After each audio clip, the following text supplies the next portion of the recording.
The following program was provided by an independent producer solely responsible for its content. The opinions expressed do not necessarily represent the views of this station, its staff, board of directors, or underwriters. Welcome to the People's View.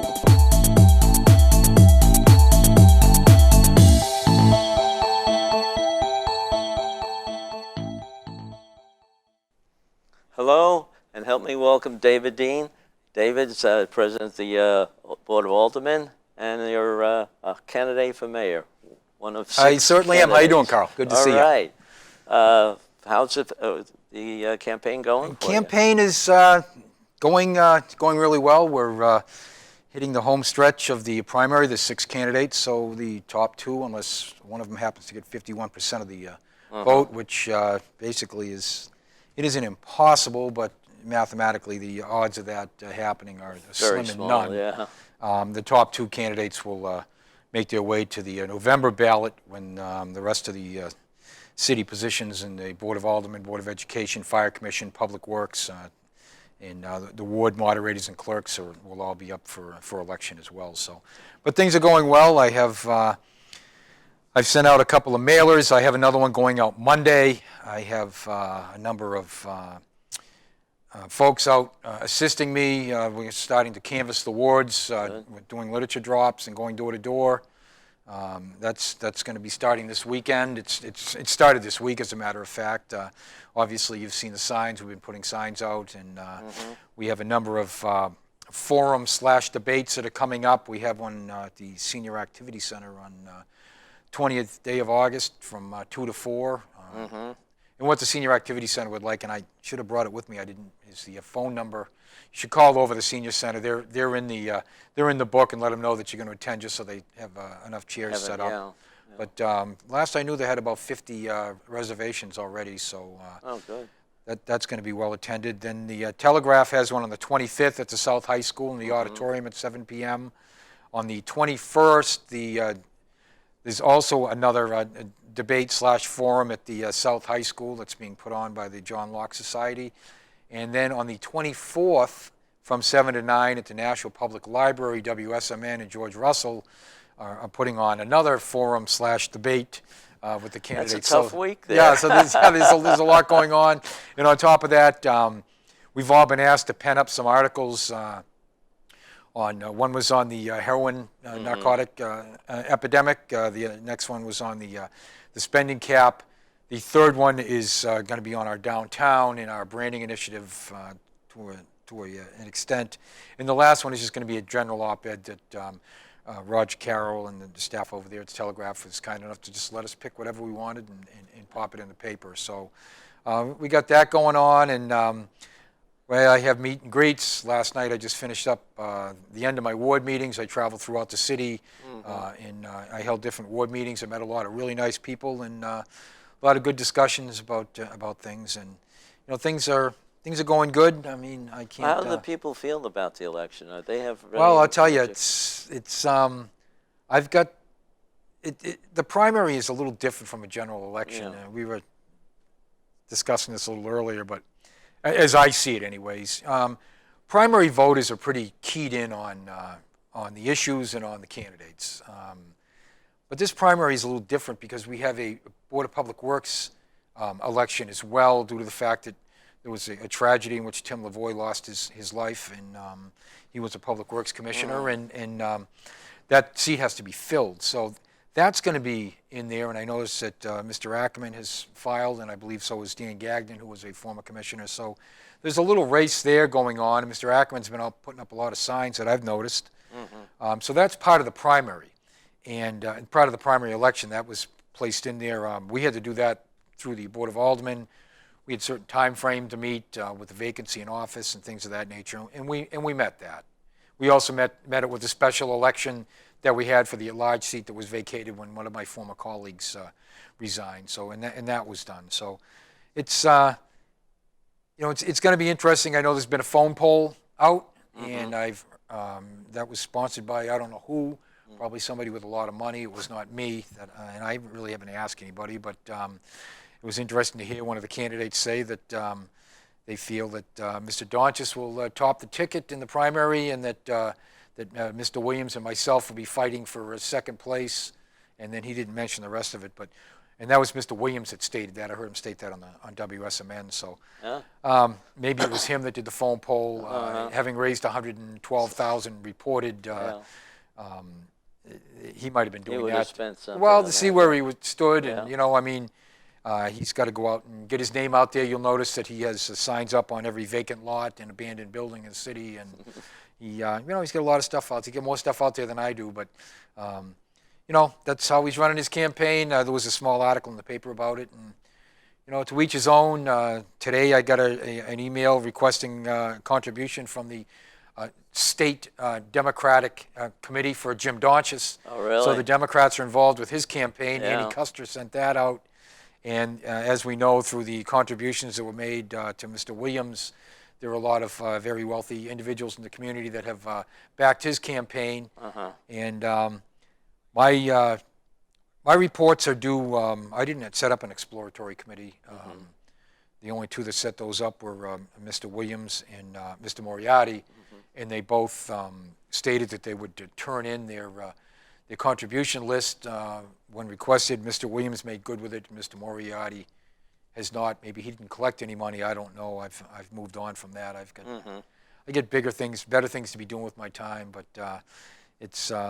My filing is due on the 19th day of August, and whether the Telegraph was happy about me not submitting it the same time Mr. Williams did, I didn't feel as though I had to do that. I followed the regular campaign finance ordinances that we have in place along with the state, and I've, I turned around and, I did things according to the laws and ordinances that we have in place, and my reporting is due on the 19th day of August, and that's when I'm going to turn it in. Okay. So. You mentioned that you had some House meetings and stuff. Did you get any feedback from the voters there as to, is the heroin thing a big problem versus taxes versus education? There's a lot of what I'm hearing is a lot of concerns that the people have on top of the narcotics, which is an issue we have in this country. We were asked to pen an article up, and I looked at it, as a public health issue. And our police department cannot arrest our way out of this. I mean, the people that are involved in this, I look back, and when you go back and look at my article, I look at the pharmaceutical companies and the doctors who prescribe these drugs. People get strung out on them. They go to now they won't prescribe the drugs anymore to these folks, and now they're stuck. And then they're out on the street purchasing heroin at $5 a bag, when an oxycodone pill is $80, and a bag of 75 to 80% white Mexican heroin that's cut with fentanyl is $5. And, when you look at, a lot of the overdoses we've been having, and the Narcan that's out there, and how often it's used, and, there's no boundaries on where this is happening. I mean, we had 4 overdoses in the end of July that were all in pretty affluent areas of the city. So it's not just pegged in one area. It's really bad. And, the police department has a lot of problems to deal with, and I've heard about that through some of the meet and greets I've had. The other thing is our infrastructure. People are concerned about the condition of our sidewalks, our streets. They look at what's going on with that, and that's basically the real theme of my campaign, is getting back to the basics and maintaining what we own and slowing down on these construction projects. I mean, we're building a bridge, Broad Street Parkway Bridge. It's costing $80 million, and we have to somehow start putting money away to pay for depreciation and repairs to that structure. And we'll see what that structure brings in the way of economic development. Hopefully it'll be a little bit of something, but some people are all propped up that it's going to turn the mill yard into the tech yard, but I think the jury's out on that a little bit. And you have to find entrepreneurs that want to invest in some of these buildings. And when you go down to exit 1 and you look at what Flatley's done down there, I mean, just the housing down there alone, those started off approved as 3-story buildings. There's been such a demand for those that they've gone up another story. Yeah. And all of the space down there that's being utilized for businesses is filled. Yeah. So, and that's all new space. That's new wiring. That's new conditioned space. Everything's new down there. Now you look at the mill yard; those buildings are old. They're drafty. They've got all sorts of issues. It's going to take a lot of money to turn fix some of that those building, buildings and flip them into something that that's feasible to use for whatever manufacturing, whatever people Well, do you want to think do. it'll help the traffic flow? Because that Amherst Street is terrible in Well, the rush hour. Broad Street. You mean Broad Street? That Broad Street is Yeah. terrible, but I guess you have to look at the fact is the Mill Yard is the Broad Street Parkway is going to dump you down on Pine Street, down near Gate City Fence. So you got to ask yourself, if you look at the percentage of the cars that get off of exit 6 that head down Broad Street, where are they actually going? Yeah. Are they going into the tree streets? I don't think so. But that's, back when we looked at bonding that project, I had brought a piece of legislation in to do an economic feasibility analysis on the project in the area to see what we were going to get for return on investment, and that was shot down. There's a heavy lobbying against it. It was shot down. The bond was approved, and the rest is history. I mean, I've supported the contracts. I mean, the project's moving forward. I could sit there and vote against everything, but that's counterproductive to the process because, the majority of the board ruled, you got to move on and Is that going to be done on time? I don't believe so. No. They still having bridge problems? Yes, they're having coring problems. The foundation problems. We had a fire down there. They're finding there's a lot of unforeseen issues. There's old steam tunnels because there was no as-built drawings back in the day when they ran all the steam tunnels. Right. If they hit a rock or something, they just move everything over, and all the steam tunnels would to track all the steam lines from building to building to building, along with the fire suppression and things like that. And those, they'd be digging, and all of a sudden they come across these things that they didn't anticipate, along with the other friend that we find throughout the city is asbestos. So, I mean, and we anticipated finding some of that, and not necessarily the quantities or in the areas, but, I mean, that's what happened, and we knew that was going to happen. There was going to be some unforeseen issues, but the biggest issue we had was the coring into the bedrock of the river. Oh, really? Yeah, and I'm of the belief that the company that was hired to do the work didn't have the adequate equipment to do the job. So, they have to get somebody? Well, no, they kept on drilling. They're still at it, see. but it's my understanding that there's, we'll probably end up with a lot of change orders that'll be coming in. Although I haven't seen any yet, but I would imagine there'll be some because there's been some talk about there's some litigation issues that'll happen if they don't make the timeline. Right, so. Right. What they ended up doing was they went further up into the upstream part of the project, up to Baldwin Street and in that area, and got those bridges done. Those are way ahead of schedule because they took their resources when they were having problems with the drilling into the bedrock and into the riverbed, and went up there and worked on that in lieu to try to pick up a little time. But I don't think they're going to make the timeline. But we'll see what happens. It's going to be interesting. What about, did people ever talk to you about education and what they have? I mean, usually it's the Board of Education, but you still have some control over the budget. We have control over the bottom line of their budget. People mention education. You'll notice that the teachers' unions come out and endorsed one of my colleagues that's on the Board of Aldermen that's running for mayor, and it's I look at a lot of this, and I hear a lot of what some of the candidates are saying, but at the end of the day, you have to have a working relationship with the Board of Aldermen as mayor, or nothing gets done. It's really that simple. And one of the people that's running has sat there and chastised myself and two of my other colleagues that are running for mayor about their issues, about his issues with the Board of Aldermen. Well, lo and behold, he doesn't seem to get it that the Board of Aldermen rules the roost at the end of the day. I mean, and you have to. It'll be interesting to see what happens. But you hear about education, you hear about concerns. It's all contracts. As you know, the members of the teachers union went out and they wanted to change the spending cap calculation by using a different reference to it, and lo and behold, they were successful at that, and it ended up being less than what the CPIU Northeast is. So it kind of went in reverse of what they wanted, and next year is going to be less than 1%. So next year's budget's going to be a challenge. Really tough. Yeah. If elected, I'm going to ask all the departments to bring a business plan in. It's for obvious reasons. Some things are going to have to go. I mean, we're going to have to take a good hard look at what we're doing. I mean, 75 to 80% of our costs are fixed with labor contracts and staff and benefit packages and health insurance and pensions and things like that. Those are fixed costs that are rolled right in. I mean, and some of that you can't and the pension change. too is the pension's a huge problem. A huge problem. Yeah. I I mean, in the state, that's another thing that keeps coming down from the state. Right. They just keep pushing everything south.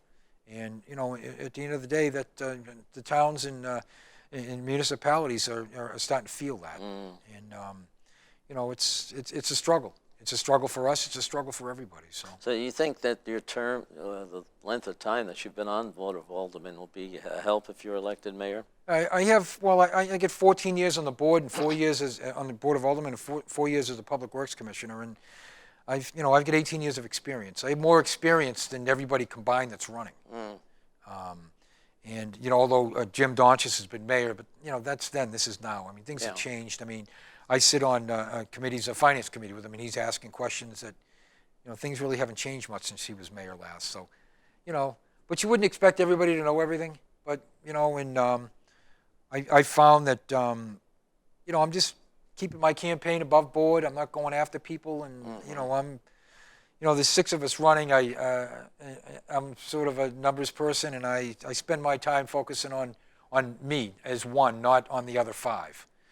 And I have no interest in doing that. I mean, it's No, but you're going to have to work with the mayor and the aldermen now, according at least to the media, right. Have a little bit of a tit for tat type of thing. And I was just wondering whether you feel that being on the Board of Aldermen, you could be having a better relationship with the board if you're mayor.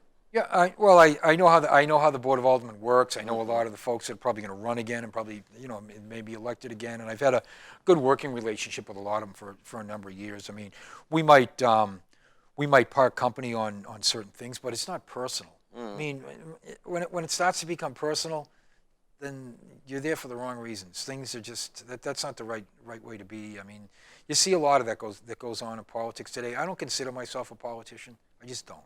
No, but you sound like a team player that wants to work. Yeah, we have to get things done. I mean, things. I mean, you have to work together. You have to compromise, and we have to do what's in the best interest of the city. I mean, we're elected to do that. You know, and the citizens elect you to do that. They want things done, and they want things done in the best interest of everyone. I mean, but when it becomes, like I stated, when it becomes personal. You know, and I've had that. I've had people attack me. I mean, it happened at our inauguration exercise last year, 2 years ago in January. I mean, it's unfortunate that type of stuff goes on, but I mean, to me, that's a weakness.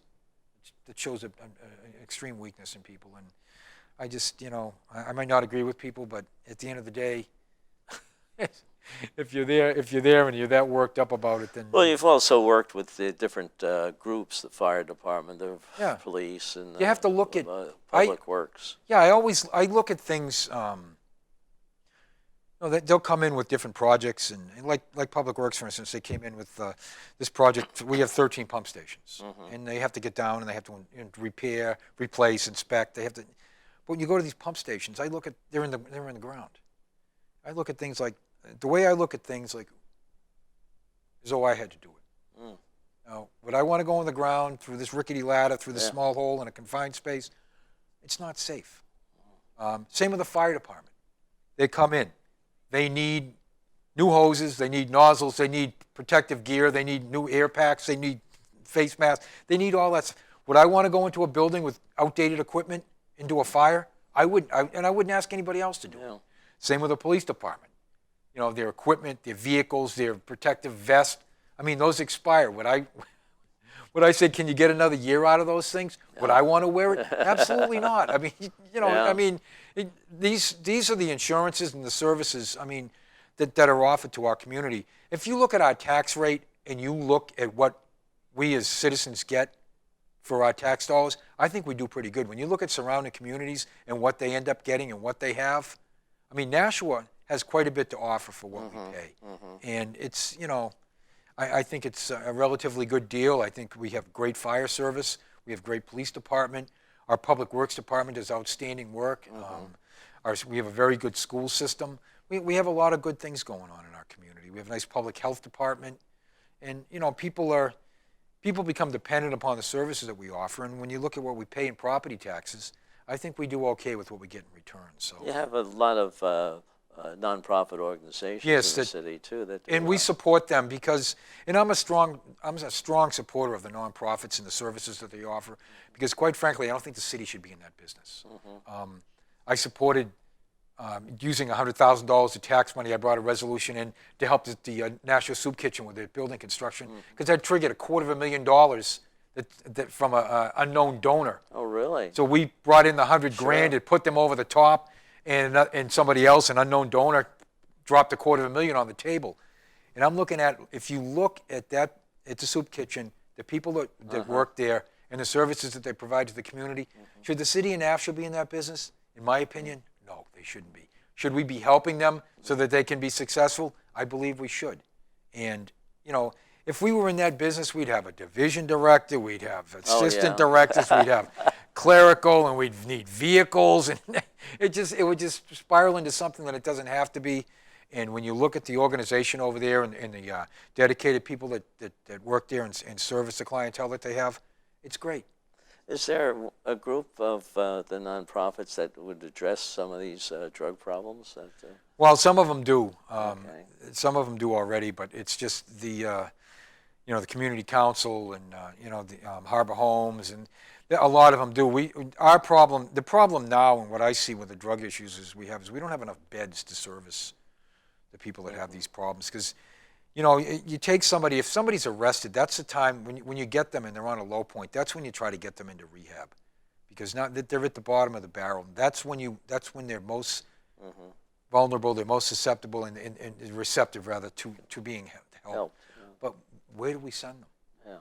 We have these drug courts. If you see Manchester, we have one, and we had our first case a couple months ago where a woman went through it, and was the first client to go through it and seek the help. So, I think it's really important if you can get people, get them the help they need. I mean, narcotics it's a big problem throughout the country, and it's unfortunate, and it knows no boundaries. I mean, every bit of our demographics is involved with it. So it's really sad. It's a sad state of affairs, and we have to get a handle on it. It's going to cost a lot of money too that's why I was wondering whether the nonprofits might be able to help out, at least in helping these people and monitoring them, if nothing else. Well, you try. I mean, you look at some of the what community council offers, and you look at the clientele that they work with. I mean, there's just there's just a lot of people with a lot of problems, and normally there isn't enough services or money to provide all of what a lot of these people need. And I think every life is worth saving. I mean, people have problems. People fall on hard times. We should be making sure that people are serviced, and if they need help, we should provide them with some help. And not necessarily a formal structure, but an informal structure might even be better, because these people sort of might resist the authority, too much authority. Yeah, it's tough. That's why when I would support adding some counselors, even in public health, that can go out and work with the police department to assist them. I mean, like I said, the police department isn't going to arrest their way out of this problem. It just isn't going to happen. You have to get people that are well versed or trained in the field, and to work with the people when when the police finally have them for the fifth time.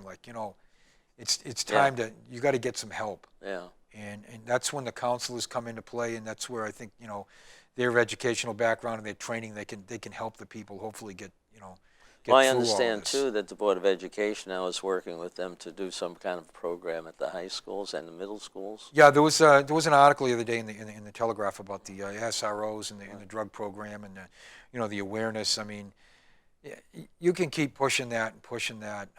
It's just the drug problem is just so massive in this country. It starts from Mexico. Those drug lines that come up here, they'll service whatever the demand is. Yeah. It was cocaine. As you said, that the price is so low. It's unbelievable. They take less than a pack of cigarettes. Yeah, I mean, the research I did when you went up into Vermont, up in Rutland, Vermont, there was in 2011 there's 60,000 people there, and men, women, and children. In 2011, 1 million oxycodone pills were prescribed in that city. Really? 1 million, 60,000 people. Now that's a little bit somebody has. Okay. Yeah. So now you have these drug dealers that go into New York, and they'll buy heroin for $5 a bag, or they'll buy whatever kilos or whatever, and they bring it up there. Well, it's selling up there for 20. So the investment that they make unbelievable money. So they've got these you know, they keep running. There's all sorts of drug rings that run it up into different parts of the, you know, of our state as well. It's, you know, comes out of New York and Massachusetts, and it makes its way up here, and it's a problem. And our police department is focusing their resources on it. They only have so much resources to go around, and it's when you look at their call sheets and what they're dealing with. You look at the gunfire that we've had the last couple of days. That, yeah. You know, did they ever find out what happened? Well, I haven't heard any more on the recent one, the Grand Ave, that Ledge Street incident. I know there was 4 people taken into custody, but then they're out looking for. They have somebody else on the other arrest down on by the variety store where the boy was shot. You know, it was retaliation. They got the guy the kid who shot him. They have his name now. They're just looking for him. I don't know if he's been arrested or not. I haven't heard yet, but you know, you think that's not good. I mean. No. You know, you get people discharging firearms in crowded city areas. And that's the area that you want to, I don't know, refine or something. You know, you're trying to build that up. Well, the mayor had looked at the Bronsteins, and that's over where that happened about taking that out of there, and you know that's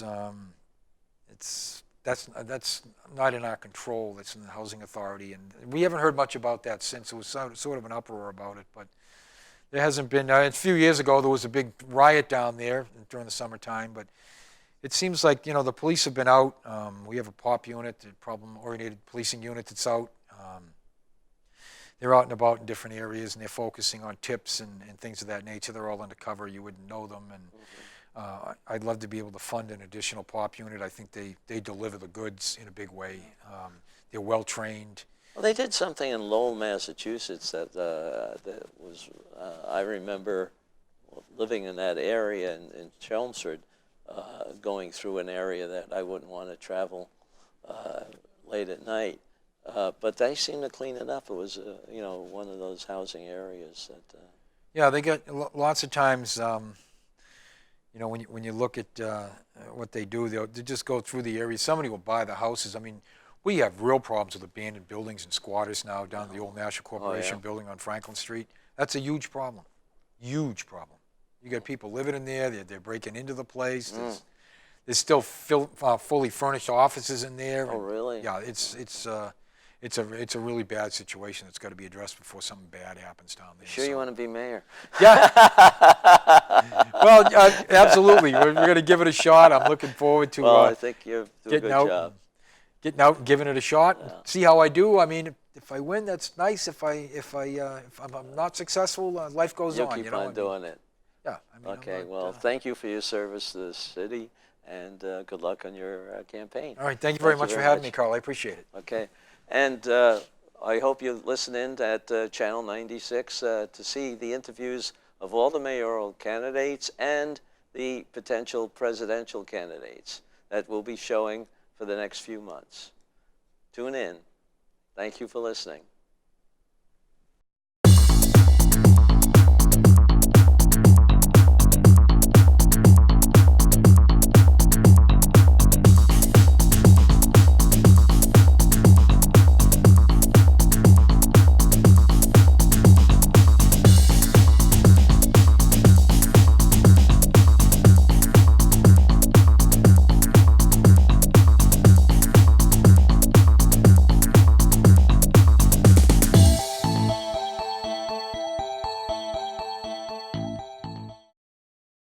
The preceding program was provided by an independent producer solely responsible for its content. The opinions expressed do not necessarily represent the views of this station, its staff, board of directors, or underwriters.